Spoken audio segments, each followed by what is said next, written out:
Hey, everybody, welcome back to 10 Minute Strategy. This is Peter Prop. I'm here with my good friend, Matt Hooper. And Matt is going to talk about something that's called Right to Invest. It's an event Boom. happening in Manhattan on Monday night, this coming Monday. And we're in February. It's the 4th today. So was that the what? That's the ninth. The Monday, ninth. February the ninth. Okay. And what is Right to Invest?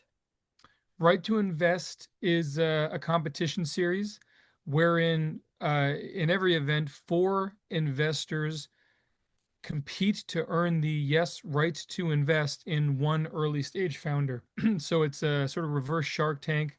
VCs pitch the founder, and hopefully, in so doing, don't just entertain an audience of people who are going to watch both online and in the room, but also kind of pull the curtain back on what can be a pretty opaque process, right? Which is the process by which investors make decisions around how they think, their thesis, and why and where they choose to deploy capital in startups. Right. And so I guess it's part of that and also like a fit, like, hey, would you like that person around the board table when there's a problem, right?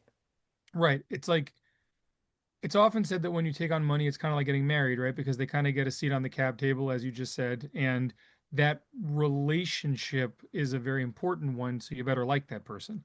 Yeah. You better trust that person. And something that we say on the website and we say in the show now, but it used to be something I just said colloquially, was in an AI enabled era, investors need to come with more than a check. Right. Like machines can quantify and analyze better. They can extrapolate our earnings better. They can figure out the size of a market better, faster than any human can.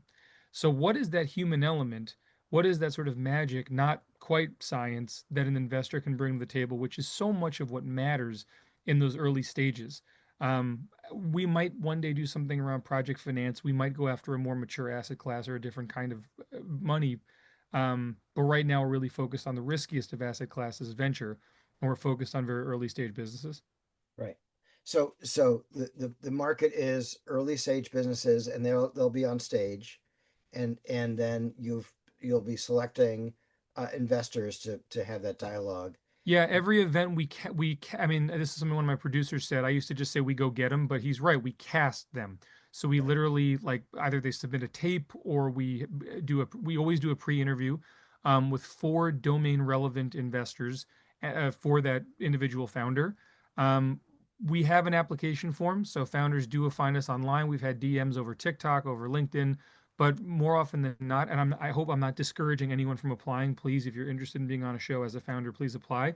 But the best, most honest, and fastest way of actually getting on the show is you're referred, Hmm. like anything else. I used So to a good manage a an good accelerator way. program, and it was the same thing then. Yeah. Sure. And a good way to get to be known by you guys would be to attend next Monday or the next one Well and get to said, know the dude. team a That's the little kind bit, of salesmanship I don't have yet. right? Yeah, exactly. The best way to get involved is to show the hell up. Right? I will confess we are now waitlist only. We have sold out available space for this Monday as of this recording. But add yourself to the wait list because someone dropped out today and someone else got in. Like these things happen. It's wildly cold out there. Some people don't want to brave a New York winter. So Right. if you're one of those people who wants to brave them, come on out. And now that said, it's going to be an unbelievable night. I should also add that this particular Monday night, we're not just taping the next episode of Right to Invest. In collaboration with two colleagues of mine, we're also going to be debuting two new friends and colleagues. I've known these guys a long time. Two other video podcasts. One called Off the Resume, which is an interview series hosted by Theron McCullough, which is devoted to deep explorations of the parts of an innovator's career that aren't on their LinkedIn, right? The Hmm. sort of weird, unusual, early, riskier jobs. In Theron's case, it's like he was an athlete, he was a paraglider, he lived abroad, and now he's been a corporate executive for a long time. So, what are those sort of more complicated parts of your CV that go unexplored? Right. And then the other show is called Punks and Pinstripes, hosted by the inimitable Greg Larkin, former chief innovation officer at Bloomberg, author of This Might Get Me Fired. And it's named sort of for and in support of the community of the same name, Punks and Pinstripes, which is for executives ascending what we call the second mountain, who have already had some success in their career and are figuring out what's next. and trying to make meaning out of their deep experience. So each one of these shows is part of a different business conversation. In fact, the entity that is putting all these shows out or owns a piece of the shows or supporting the shows in one way or another is called Venture Conversation. And so it's a project more than a proper business just yet, but it's a project that Greg, Theron, and myself are interested in exploring and scaling. The same way Right to Invest as an individual show has been a project that my collaborators there have been interested in. Right. I didn't Let's think can Right to we Invest would draw this kind of attention. It's been very exciting, but it's also like one part of the venture ecosystem, and so I think we could have a lot of fun with other kinds of shows too. Yeah, I want to commend you on engaging around career transition stuff because it whenever I've been involved in a startup community, there's a lot of people that are looking for the next gig, and that's very appropriate, very welcome. You know, getting the fit is always a challenge, but it's an important, you know, part of what fuels great startup ecosystems. But I wanted to just get back to um, the business that you've built of which Right to Invest is. Like around these shows, exactly how the hell do Yeah, you make money? And yeah, you've got a visual, a video presentation, an in-person experience, but that's to further a bigger goal. So why don't you talk about that a little bit? Sure. So Right to Invest specifically, I mean, if we do this well on all shows, it will be a similar model, but Right to Invest specifically, because that's a specific entity, owns it, and it's been something we've already proven, right? It's the show that already exists, unlike the other shows. Um, it's a venture platform, for lack of a better phrase. So either I am have already invested in or I'm about to invest in companies that appear on the show, or Mhm. we might be exploring different. We're exploring different forms of equity ownership over every single company that appears on the show. Full stop. So sometimes that's investing by a syndicate. Sometimes that's making a direct investment as the creators of the show. Sometimes that could be like warrants. Um, but different kinds of equity instruments available to us to be involved in the founder. So to your earlier question, which is also like how do founders get on? It's a mutual diligencing process because these are founders that we're not just fans of and trying to platform. In exchange for that platforming, we're also, um, participating in the founder's long-term success and taking a more than a chance on the founder for one evening, getting into a much longer term relationship with them. Well, that's what I discovered running the pitch competition at Startup Westport. Sure. All the companies, especially the finalists, I feel like they're friends of mine, and I reach out to them regularly because I'm, you know, already invested in their success. I've already spent a lot of time on their success without any financial stake in their business. But you know, ideally, you create a relationship where you help them in different opportunities along the way, and through that improve their opportunity to It's succeed. also what like a lot of the ecosystem is based on. I graduated college in 2010. I've been in startups the entire time, either building a startup, working for a startup, supporting startups from a corporate job, now doing small check investments into startups. Like that's been how I've um as I joked to someone recently and maybe even posted it on LinkedIn or something, like there's definitely an easier way to become a proper seed investor than like make a game show.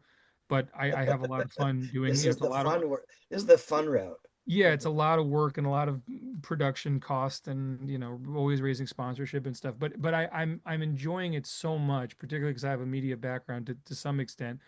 Um, but like this idea that a small group of people in a business structure can make a massive dent in the universe is one that I really subscribe to. And so the way you get and stay involved is exactly what you described as part of your experience at Startup Westport, which is you're there to help, and then that help becomes commercial at some point, frankly. Like um, you're doing this because you believe in it. You don't become a you don't get involved in startups truly to make a lot of money. There's a lot of money that's a long-term upside for sure if things go well, but it's a long journey and you do it because it's the most creative job on earth. That's my view. It's really, really fun. And if you like to make a living from your ideas and if you like to put new stuff into the world, I don't think there's a better way of doing it than supporting, building, or being part of an early stage business, like full stop, or being on the corporate side of a of the ecosystem and supporting an early stage business, right? Being a service provider or being a sponsor or a customer, but working with or around or in startups is the best. Yeah, I very much agree, and I think for people like yourself and myself, we're like lifelong learners. We're always talking. Oh, how does that work? Oh, why did that happen? Yep. Oh, what's going to happen in solar? What's going to happen in batteries? What's going to happen in space? What's going to happen in personal, relationships and Well, it's communication? also fun to not know stuff. Like part of being a lifelong learner is like your ego's not bruised if you don't know. I think that's the part, like the sort of stay humble part of this is like you're humbled many ways. One is you're always like kind of coming up short, like, shit always goes wrong. You're like you always have to come up with a new plan. You're often operating without a net. That's the first way you're humble in a startup is you're just always wrong. And the other is you don't know anything Yeah, ever. right. And I like that. I remember I when I had a corporate job a number of years ago, um, I saw like two ranks of promotion, like two rungs above me. And that was it. That was it. That was the end of my journey there. I Yeah, was 29. Let's say I got there by the time I was 34. yeah, My career was over. Like I had an actual short of breath like anxiety attack because I yeah, thought to myself like, "Oh, that's the end. yeah, I've stopped learning stuff. I've yeah, stopped making stuff." yeah. Doing the same And thing again and again. Yeah, and that kind of finality is really scary to some folks. Some folks love it. It's comfort, but if you want to go make stuff happen, startups are the place, and finality is very, very far away. You don't need nothing's ever final. there's nothing Nothing's final. ever final. Yeah. Hey, so we're definitely at 10 minutes plus. This is great. I'll post this. Um, the tickets are unlikely to be had, but put your name No, but down go check anyway. us out. Yeah, please, Peter, when you post And this, then when you will post they? this on LinkedIn, post it on. We'll post the Luma link also, just because folks, there is a wait list. So Mhm. while we are like right now technically sold out, we can make some exceptions. Obviously, people will drop off. We have 5 days out still. Don't be a stranger to either visiting right2invest.com or to trying to get a ticket, because who the heck knows what's going to happen. So please do post the Luma link, Peter. I would appreciate that. I sure will.